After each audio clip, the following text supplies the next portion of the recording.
Outside our shores, U.S. President Donald Trump has signed a new travel ban on 12 countries because of an attack on a Jewish protest in Colorado that authorities blamed on a man that they say was in the country illegally. The full travel ban affects nationals from Afghanistan, Myanmar, Chad, Congo, Equatorial Guinea, Eritrea, Haiti, Iran, Libya, Somalia, Sudan, and Yemen. The restriction will take effect on June 9, 2025. In addition to the full ban, the proclamation imposes partial restrictions on citizens of Burundi, Cuba, Laos, Sierra Leone, Togo, Turkmenistan, and Venezuela. There are some exemptions, including athletes traveling for major sporting events, some Afghan nationals, and dual nationals with citizenship is unaffected in unaffected countries. I'm now joined by U.S. National Security, Defense, Intelligence, and Statecraft emerging practitioner, Godbless Otubure, for this discussion. It's good to have you tonight. The latest ban is characteristic of President Trump. But I guess the question is, this time, why now exactly? And from what we saw in 2017, that was later repealed by Joe Biden, is this one here to stay? Well, I mean, I would say this, it depends on the response from the countries, because it's not a decision that is without remedy, like just as the administration has said, that it's an ongoing review, and if these countries were to meet certain thresholds or they meet certain requirements, that they could be taken off the list, and even others who fail to maintain consistency would be added to the list. So whether it's here to stay, it's a matter of the administration.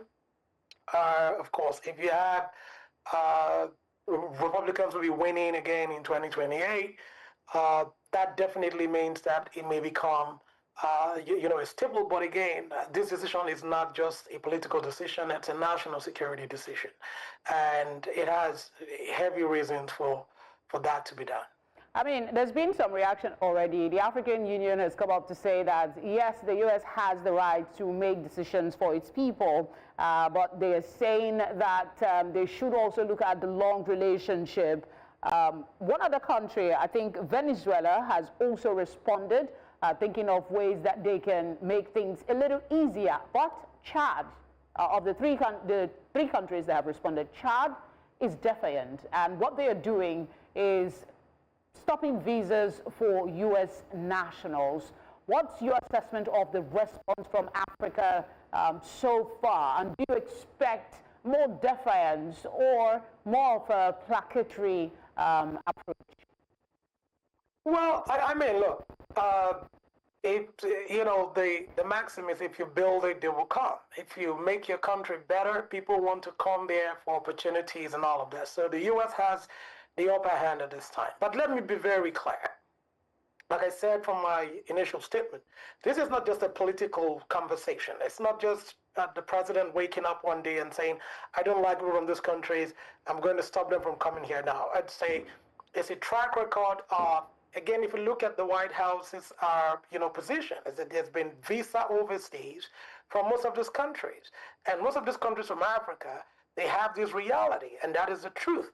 Now, there are other countries that are, from Afghanistan and some other, Muslim countries that you would look at and say, what is the national security implication of having some people from these countries coming to the United States, not being properly vetted, and maybe they're not sharing information enough with the TSA and the DHS, so that the United States can be sure that the people coming in here are not going to pose a security threat to the country. Now, for Chad has the right to be defiant and say, okay, if you ban our people, we're going to ban your people. That's just going to be between Chad and the United States. And again, this comparative advantage.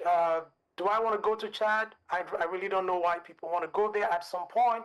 But of course, do I want to come to the United States? There are people who want to come here.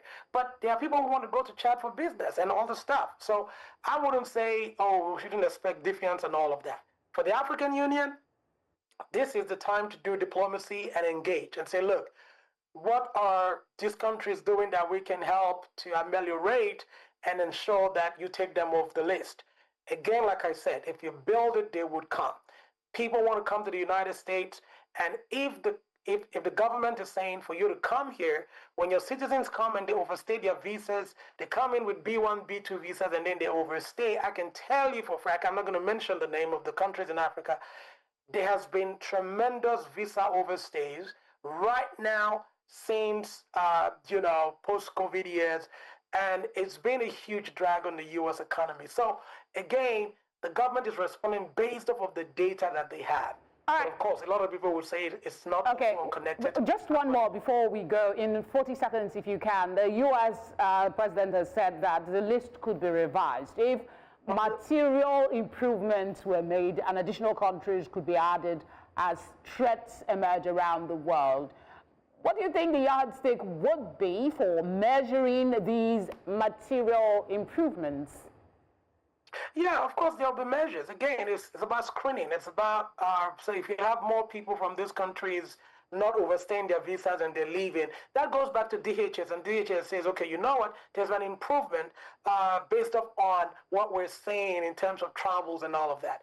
Again, you must realize that the United States is, the jewel right there. A lot of people want to, do the country harm, and for whatever reasons that they have. And I've said to people, if that is the case, the United States will not fold its arm and just watch people come in and commit this crime. So the United States is protecting itself from whatever ideas people have that may not be incongruent with, the national security interests of the United States. So I say, if they do improve, I am giving you the assurances that, of course, the United States will review that and take some countries out. And if there are countries where maybe somebody comes through that country and then causes a problem here, what you would have is that they may become part of the process. And I just hope that countries can learn from this and build their own countries better, make it better, so that, we don't have to go back and forth on this issue moving forward. God bless. Thank you for speaking with us. We appreciate your time.